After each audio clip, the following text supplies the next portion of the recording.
When you're doing dip nails, do you dip your nails in? Do you pour the powder over? Or do you lay your nail flat?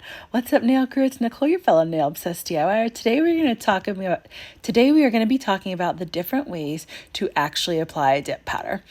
I personally like to pour my powders over, but I know a lot of people dip their nail in, and I want to try to show you guys the differences of how it can turn out on your nails and what all you have to do when the powder doesn't lay as nicely depending on what way you apply the dip powder. So the first thing I'm going to try is dipping my nail in, and this is my least favorite of all the methods. You could see on my pointer finger that the powder did not go on smoothly and it got kind of stuck towards my cuticles. Now I'm going right in on my ring finger and I'm pouring the powder over. And just from the application, you can see how much smoother my ring finger looks than on my pointer finger. So that was my first try at showing you. I know I did it really fast, but I want to do it right from the start, showing what the difference is of when you pour the powder over versus when you push your finger in. And what can happen when you're actually dipping your nail into the powder is some of the liquid can kind of like push back and get stuck near your cuticles, and then you can end up with some of it stuck around your cuticles and kind of ball up. So I had to go in with my cuticle pusher and kind of scrape off some of the excess powder that was back there for the first dip. And then I'm going to go in with the second dip and show you that how it turns out for me when I actually dip my nail in. And you can see that when I show my nail here, it just looks like the powder isn't super even, and some of it got stuck towards the back. It's just not quite as even. Even when I go around with my pointy nail tool, there was like little balls of powder stuck and it was driving me nuts. So I ended up just pouring over a little bit of extra to try to make it a bit more even. As compared to my ring finger, which I just do straight pour over method, it allows the powder to soak up a lot more evenly in my experience, and you don't have to do as much buffing and shaping. And when we're all doing our nails at home, like we don't want to spend hours and hours doing our nails. So if there are methods you can use to allow you to get a nice even application, I don't know about you guys, but obviously I want to do whatever method's going to get me the least amount of work possible. And for me, that's been doing the pour over method.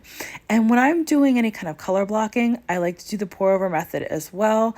I typically leave the tape on my nail for both layers, but when I went to do the first layer, I realized that I did not put the tape over far enough as I wanted it to be. So I decided to take it off and try to do some freehanding for the second one.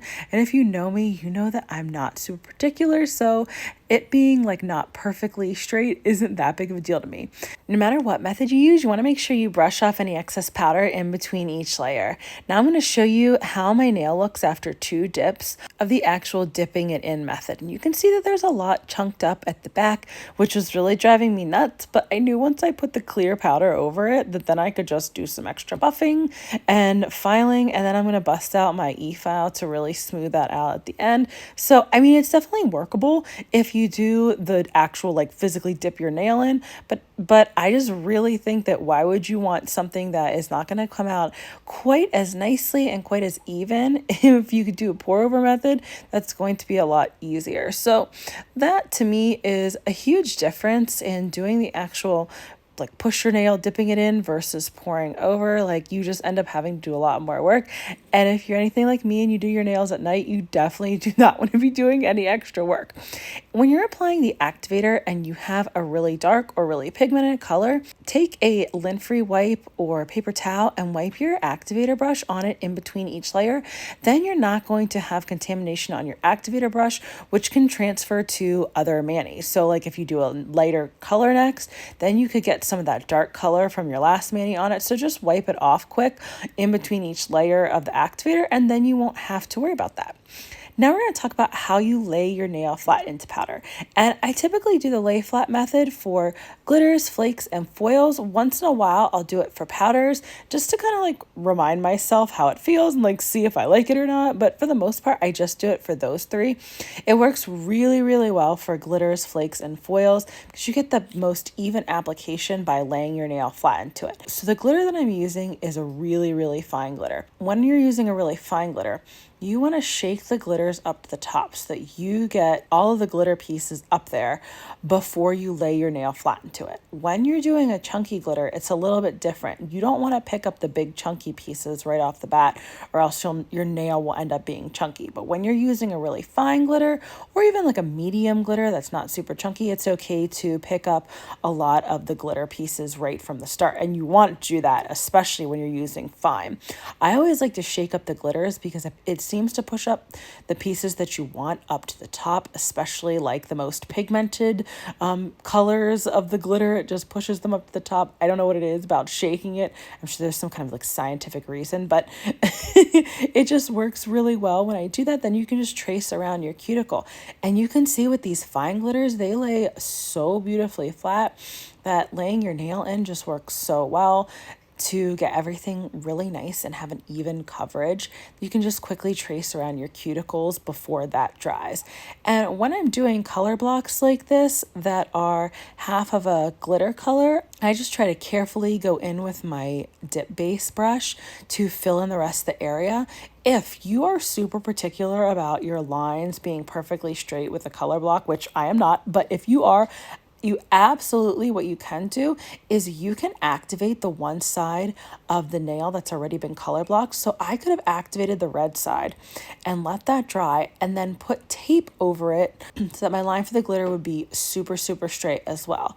I've done that a few times, but like I said, if you see my videos, you know I'm not super particular. So I'm like, if that's way too much work, that adds an extra step that I don't really want to do. So once you finish with all your glitters, you want to apply clear dip powder over the top. And this is going to protect your glitters from any filing, buffing, shaping, anything like that you do. And I actually put clear dip powder over every single one of my nails when I use dip liquids because I've just found that it helps to protect all the colors overall.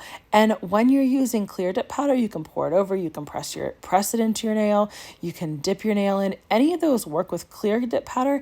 It doesn't seem to be as big of a difference with clear dip powder because it's so much thinner than a color because it doesn't have any pigment in it. So once you get your clear dip powder on, you want to make sure that you brush off any excess before you go in with your activator. That really helps to keep everything nice and thin as well. Then you can do your buffing and shaping. And I busted out my Harry Potter little nail mat here because it was reminding me, these colors were reminding me of Harry Potter. So they're giving me all the Gryffindor feels. So I wanted to make sure that I busted out my Harry Potter mat. I don't know. I was just really in the mood for that. You know, I used to use my nail mats all the time, but I got tired of washing them because I have so many things to wash with having kids. So I just stopped using them as much. But then I'm using it the other night. I remember how much I love these cute little nail mats. I wanted to go in with my Efile as well to clean up around my cuticles, and I wanted to show that with this mani because for the areas that get stuck too close to your nails, I like to go in with the Pana Extra Fine bit, get my cuticle lines nice and crisp so that they don't look real messy, especially, you know, with the one nail that I did that it was kind of chunky there from dipping my nail into the powder. I personally am an Efile fanatic. I love using my Efile for my manis, and this is where I pretty much only use it though, just to go around my cuticle lines. But if you're not comfortable with an Efile, you can use one of the Bonafide Beauty Ergo files that's like a curved glass file to go around your cuticles. Now we're going to talk a little bit about how to get beautifully shiny nails with dip liquids. The ones I'm using are from OG Dip Powder, and you want to do one hand at a time when you're top coating. You'll do a really heavy activator on each nail. I do 2 layers of the activator on each nail before moving to the next one. And then when you're doing top coating, you always want to float your top coat over in 2 to 3 quick strokes on the first one. And then the second one, you can go slower, but I still float my top coat over on every single layer. It just really helps to make sure that I don't contaminate anything or get a hard brush. If you're not ready for an E-file but want beautiful cuticle lines, then make sure you check out this next video. Thanks so much for joining me today, nail crew.